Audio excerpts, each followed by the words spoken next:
The three theorems of psychohistorical quantitativity. The population under scrutiny is oblivious to the existence of the science of psychohistory. The time periods dealt with are in the region of 3 generations. The population must be in the billions for a statistical probability to have psychohistorical validity. Hello, everybody, and welcome to the second episode of Foundation Analysis. Today we are talking about preparing to live.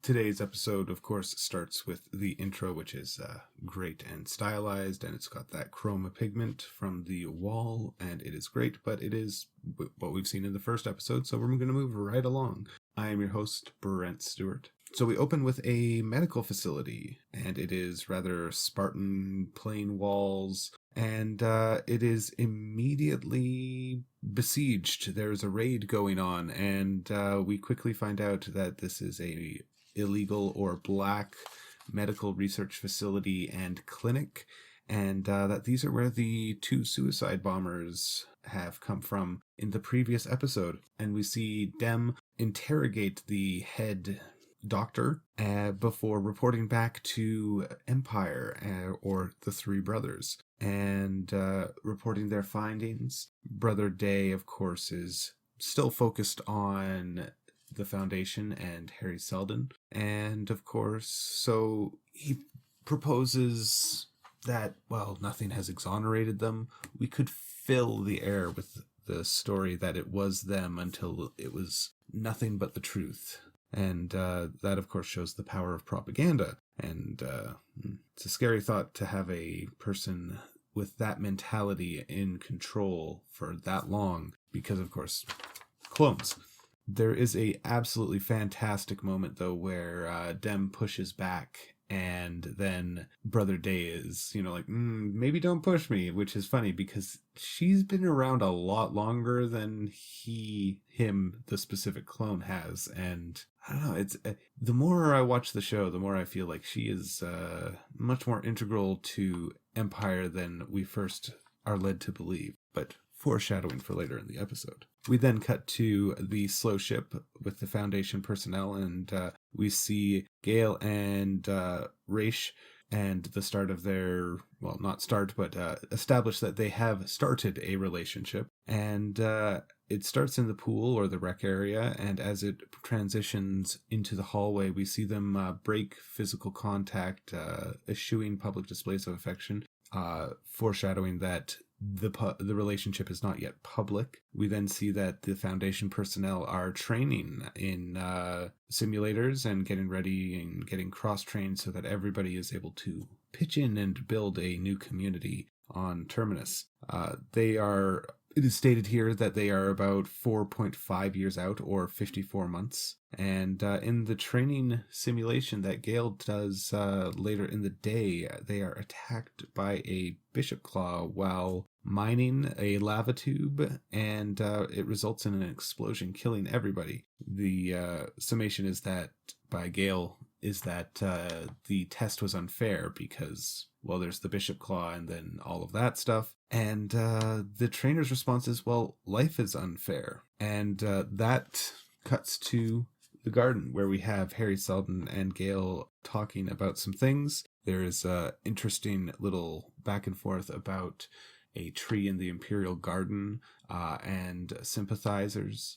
And Harry says, rather fatalistically, that there are always sympathizers, which is one of those things that is probably true if you look deep enough. But a more interesting note from the scene is that current estimations is that within the first 5 years, they're going to have a 35% mortality rate, which is pretty high. And, founding a planet is not light work. It's not easy unless you are throwing money at it. And even then, it's still hard in those early days, but that's a pretty high mortality rate. So we then cut to a scene in the throne room with the video or surveillance recording of the individuals who perpetrated the bombings, and we get a death toll on Trantor from the explosion and the subsequent tether wrapping itself around the planet. 100 million. Like, that's a number that just can you contextualize that? And of course, the delegates from the 2 planets have no answers, because why would they? Brother Day has a great little moment where they get in real close after they have shrouded both of the delegates or ambassadors, implying that they can hear and see what is going on, but, shroud.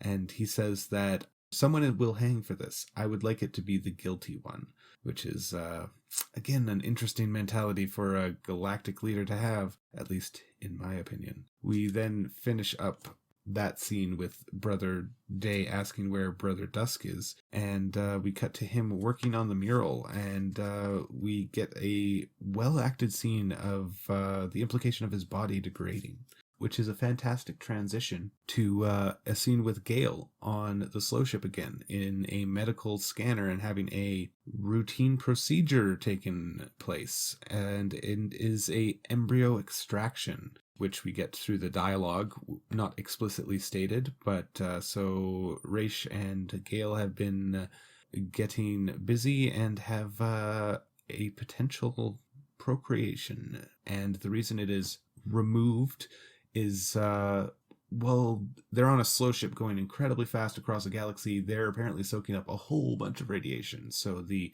chances of mutation and or complications are exceedingly high. This is brought up because the doctor approaches Gale with confidence or an obligation. It's really unclear which, with a single line that she says of, "Is it enough to tell you, or do I have to tell Harry?" Or Dr. Selden.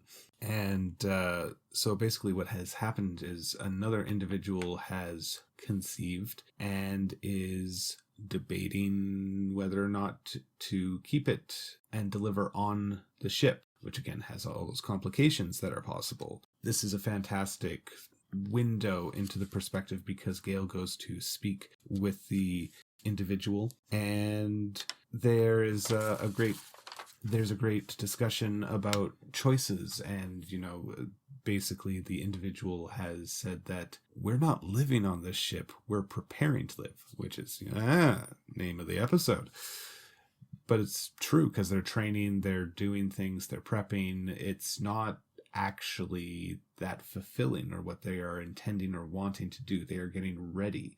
And to find some sort of joy, no one can really blame anyone for that, I think. And we all know how children are at least said to bring joy into people's lives. I don't have any currently, so I can't exactly speak with any authority. And then we cut to Trantor again, and this time we are looking at the scar, specifically the channel running down from a ship that Brother Dusk is on, and he is traveling to the priest's temple, the Seer's temple that Gale visited in the first episode, which I think I forgot to mention, and I meant to.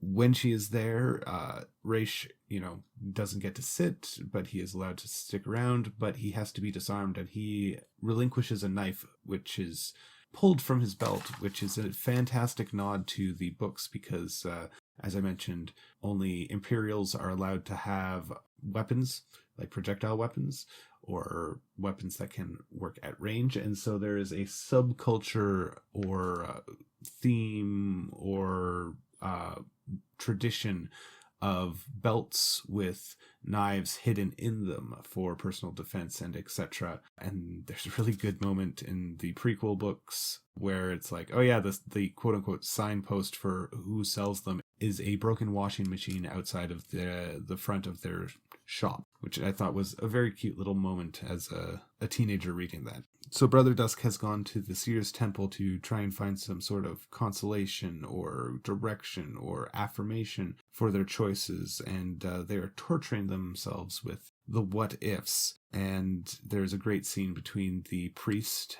and as they are speaking and having this discourse, the temple continues to shift, and it is still an active tragedy or disaster zone. So, quickly Dem starts to usher away Brother Dusk, especially when debris starts to fall. And during their exodus or extrication, Dem is taken.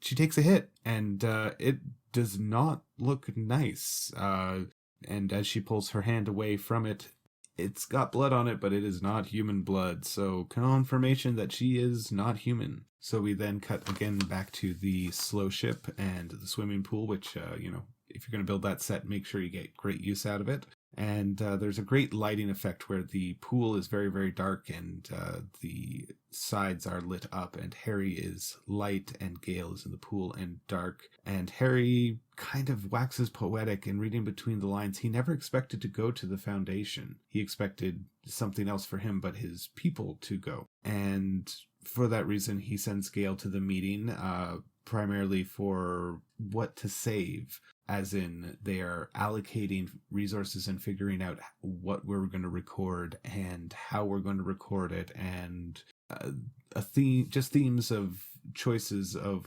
what knowledge is worth keeping or prioritizing, specifically base 10 math or other systems. 12 and 27 are mentioned. And then, of course, there is the 6, which is both Mesopotamian, pulling from the brain, hopefully that's right, and also hexadecimal, so something very old and something new / current. And during the meeting, Raish slips away, having heard something, and there's an emotional reaction. So then we cut back to the palace, where Dem is replacing and repairing her robot body, and there is a great discussion, some walking and talking between Brother Dawn and Dem, and she mentions that she is the last robot or android, at least as far as she's aware, or we are aware, and she mentions that she acts human because it is difficult to try and be two things at once, and therefore it implies that she doesn't truly think of herself as a robot, more of a human or some sort of consciousness, we will say. We then cut to a flashback with Cleon the First and his regret and his pathos as he is starting his wind down of his life, and we see him looking out to the construction of the space elevator or tether, and he speaks about how he wishes that he and Dem could go up together, and she says that they will, but of course it will be one of his clones when it is completed. And then so Brother Dusk wishes to have a meeting with the two ambassadors, and it's just absolutely fantastically shot. A great signifier for the whole scene, because he's talking to both of them concurrently, and it's effectively the same conversation cut together. But when he is talking to the Anacreons, he is drinking red, and when he's talking to the other party, he's drinking white. And they speak about legacy and how each of this is going to be their legacies and how that is unfair. And again, seeing that undercurrent of the stick that they have mentioned before, and you can kind of see that through line of, no, it's not just Brother Day, it's also in Brother Dusk. So we then cut to Harry making a rousing speech to all of the workers in the laundry room when he has gone to look for a specific shirt. And it is great because Jared Harris is always great at delivering these sorts of monologues, and what can I say? Watch it. It's great. Enjoy. And he kind of shows how Harry is, or the type of person Harry is, by finishing the speech with him shaking everybody's hands. So we cut to dinner, and the individual who Gale confronted or had her conversation powwow with, we'll say, asks for the wine, which implies that she is no longer pregnant and has changed her mind, which is subtle but good and interesting. And Harry joins them, and we see a split between father and son, or adopted son. And it is a little harsh, a little tough, and Jared Harris plays it quite well. So is able to play, or Harry's reaction is able to play it very natural, of the befuddling, oh, well, I guess I'm not as good as I thought.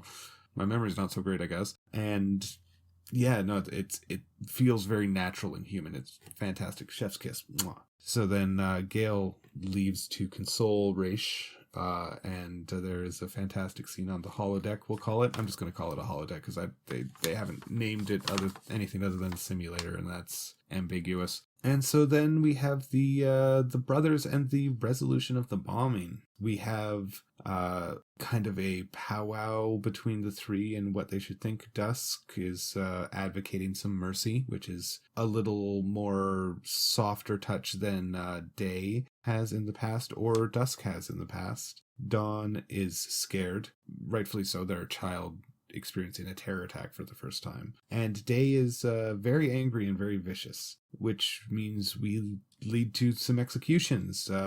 There's a fantastic scene with Lee Pace, who is monologuing about things, and he says that you do not threaten the peace. And it results in him killing all of the delegations from each of the planets except for the ambassadors, as well as dispatching a fleet to each of them and bombarding them from orbit, which is pretty harsh. I mean, I will give Empire credit with the fact that he did kill the first two people, so, at least he's not just telling executioners to do things, but I also kind of get the feeling that he enjoys it, or at least he enjoys the theatrics, which is, credence to Lee Pace's portrayal of Brother Day, or at least this iteration of Brother Day. And then we cut to Dawn afterward with Dem, and he is struggling with what he has seen, and necessarily so because he's a child who's just seen mass slaughter and executions. And he asks, how often do we choose this? And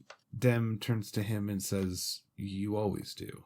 Which is interesting because hopefully that gets the ball rolling on something a little different. So then we cut back to the slow ship, and we have Gale swimming, and then she is sensing that there is something wrong. Gale finds Raish killing Harry, his adopted father, in Harry's room, which is quite startling for obvious reasons. And Raish says, you can't be here, and starts pulling her away, and then alarms go off in the ship because Harry is dead. And of course, keeping the fine tradition of every character that Jared Harris plays dying. Got to keep that going. And then we have Raish ejecting Gale after he has put her into a life pod with the murder weapon. And she is put in some sort of stasis fluid, we will say, and ejected, and that is where we cut. So quite a bit going on and set up for the next episode, and it'll be interesting to see what happens. This project is supported by the On the Origin of Battlemechs podcast Patreon. If you enjoy it and want to hear more of my discussion of Foundation, please let me know and possibly give your support there. Special thanks to my friend Treble for the intro and outro. Well, everybody, I hope you enjoyed the episode, and I hope you enjoyed the show. So have a great one, and we will see you and talk to you later. Bye. Don't you see? It's galaxy-wide. It's a worship of the past, a deterioration, a stagnation.